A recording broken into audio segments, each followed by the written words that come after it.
एक नई वीडियो के साथ आज मैं फिर हाजिर हूँ, आपका होस्ट और दोस्त विक्रांत जोशी। आपको स्वागत करता हूँ मेरे वी मास्टर में, जिसमें हम लेके आते हैं वर्ल्ड अफेयर्स और डिफेंस की दिन भर की टॉप खबरें। तो चलिए जान लेते हैं। अभी सबसे पहले खबर की बात करेंगे। तेजस MK2 की तरफ से निकलकर सामने आ रही है। पहले ही माना जा रहा था कि तेजस MK1A के लिए भी प्राइवेट प्रोडक्शन लाइन लग सकती है। उसके बाद ये माना गया कि तेजस MK2 के लिए प्राइवेट प्रोडक्शन लाइन लग सकती है, पर मिनिस्ट्री ऑफ डिफेंस ने इसके लिए भी मना कर दिया है। असल में मिनिस्ट्री ऑफ डिफेंस का ये कहना है कि HAL ने जो अभी प्रबंधन किया हुआ है 83 तेजस MK1A के लिए, उसके प्रोडक्शन लाइन का पूरा निर्माण हो चुका है और इसके प्रोडक्शन शुरू भी हो चुका है। एडिशनल 97 और तेजस का ऑर्डर दिया जाएगा, तेजस MK1A का ऑर्डर दिया जाएगा और ये पहले माना जा रहा था कि 2028 तक इसकी प्रोडक्शन लाइन चलेगी, पर अब ये माना जा रहा है कि 2032 तक इसकी प्रोडक्शन लाइन चलेगी। HAL का जो प्लान है, इस प्रोडक्शन लाइन को जो कि लगभग 24 की संख्या तक पहुंच जाएगी, 18 की संख्या तक पहुंच जाएगी, एक साल में 18 एयरक्राफ्ट निकलने लगेंगे, तो इस प्रोडक्शन लाइन को धीरे धीरे 2029 तक तेजस MK2 के लिए कन्वर्ट किया जाएगा।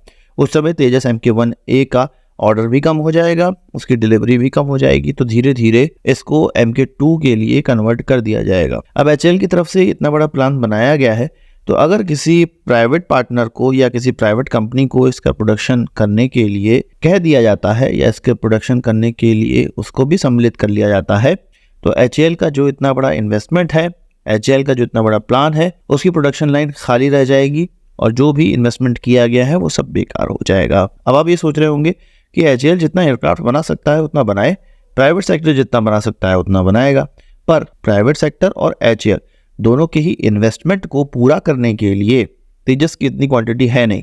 अगर दोनों के इन्वेस्टमेंट को पूरा करने के लिए क्वांटिटी रखी जाए तो 400 से 500 एयरक्राफ्ट की क्वांटिटी रखी जाएगी, पर इतना तेजस खरीदा नहीं जाएगा। 200 से लेकर 250 तक की संख्या में खरीदा जाएगा। इसमें MK1A वाले भी हैं, MK2 भी है। इसीलिए तेजस की कोई भी प्राइवेट प्रोडक्शन लाइन नहीं लगने वाली है।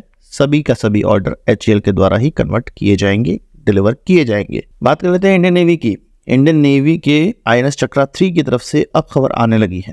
पहले ये माना जा रहा था कि रशिया और यूक्रेन का जो युद्ध चल रहा है, इसमें कहीं ना कहीं ये प्रोजेक्ट ठंडे बस्ते में चला गया है और भारत को ये मिलना मुश्किल हो गया है। अकूला क्लास का ये सबमरीन न्यूक्लियर पावर सबमरीन है और एक अटैक सबमरीन है, जो कि भारत के पास अभी तक है नहीं। हमारे पास न्यूक्लियर पावर सबमरीन तो है, पर वो बैलिस्टिक मिसाइल सबमरीन है। हमारे पास इस तरह की अटैक सबमरीन हमेशा से रही है और हमेशा से ही रशियन ही रही है। पहले चक्रा 1 लिया गया था, उसके बाद चक्रा 2 लिया गया लीज पर, अब चक्रा 3 लेना था लीज पर, जो कि 2025 तक हमें डिलीवर हो जाना था। अब ये माना जा रहा है कि 2028 तक ये हमें डिलीवर होगा और युद्ध के कारण, युद्ध के सिनारियो में ये सारी चीज़ें डिले हो रही हैं। साथ ही साथ इसमें पेमेंट भी डिले होने की वजह से, जो कि रशिया पे सैंक्शन लगने की वजह से डिले हुई है, उसकी डिले होने की वजह से भी ये प्रोजेक्ट थोड़ा लंबा खिंच रहा है। अगर रशिया की बात करें और रशिया से जो हमारा पुराना लेन देन है उसके एक्सपीरियंस की बात करें, तो 2028 तक भी ये भारत में नहीं आ सकता है, क्योंकि हर बार प्रोजेक्ट डिले होते ही होते हैं। अब वो इंटरनेशनल सैंक्शंस की वजह से हो या रशिया की थोड़ी लेट लतीफ़ी की वजह से हो। S-400 डिले हुआ, INS विक्रमादित्य डिले हुआ था। हर प्रोजेक्ट रशिया के साथ डिले होते ही होते हैं।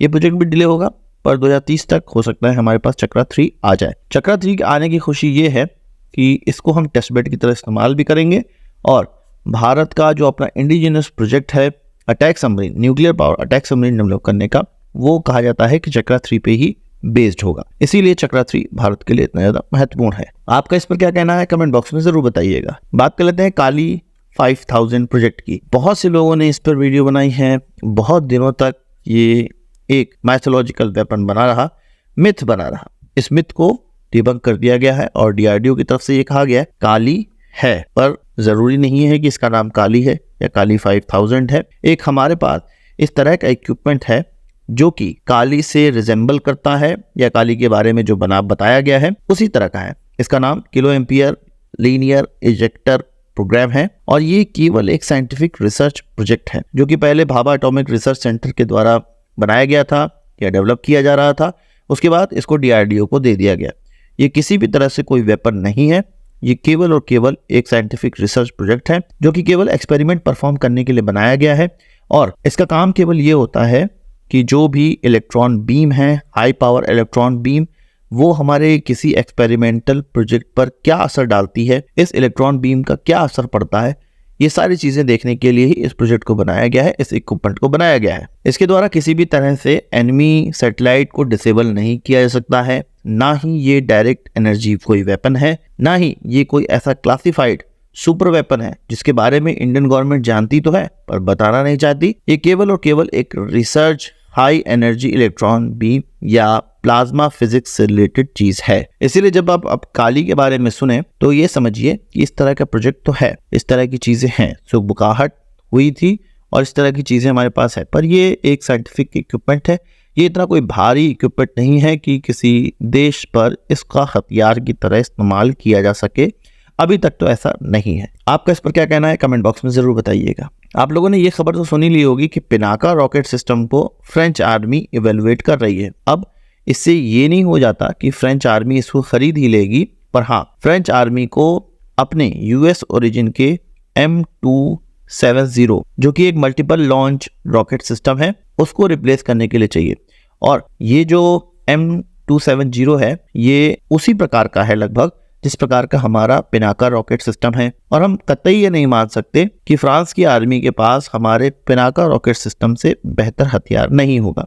फिर ये क्यों खरीदा जा रहा है? बहुत लोग ये जानकार मान रहे हैं कि अभी रशिया के साथ जो युद्ध चल रहा है, वेस्टर्न कंट्रीज ने पूरे हथियार यूक्रेन में ट्रांसफर कर दिए, पर ऐसे बहुत से हथियार हैं जिनको कि वेस्टर्न कंट्रीज नहीं बना रही थी या फ्रांस नहीं बना रहा था, कहीं ना कहीं से इंपोर्ट कर ले रहे थे, वहां से उनको सस्ता पड़ रहा था। अब इसी प्रकार के हथियार उनके पास कम होने लगे हैं, तो भारत भी एक ऐसा कंट्री अब निकल कर आने लगा है जो काफ़ी एक्सपोर्ट कर रहा है, और इस तरह के जो बहुत ज़्यादा अत्याधुनिक स्टेट ऑफ आर्ट हथियार नहीं होते हैं उनका वो भारत से प्रोक्योरमेंट कर सकता है, भारत से इंपोर्ट कर सकता है, और उनको सस्ते ही पड़ेंगे बजाय कि अपने देश में बनाने के। और मे भी कई बार ये भी कहा जा रहा है कि यूक्रेन ट्रांसफ़र भी किए जा सकते हैं ये हथियार, और उसके लिए भी इवेल्युएशन हो सकता है। बहरहाल फ्रांस की आर्मी भारत के इस हथियार, इस पिनाका रॉकेट सिस्टम के प्रति आकर्षित है और इसको खरीदना भी चाहती है, पर यह जरूरी नहीं है कि इसी को वो खरीदेंगे, इसके अलावा अन्य रॉकेट्स का भी इवैल्यूएशन वो कर रहे हैं।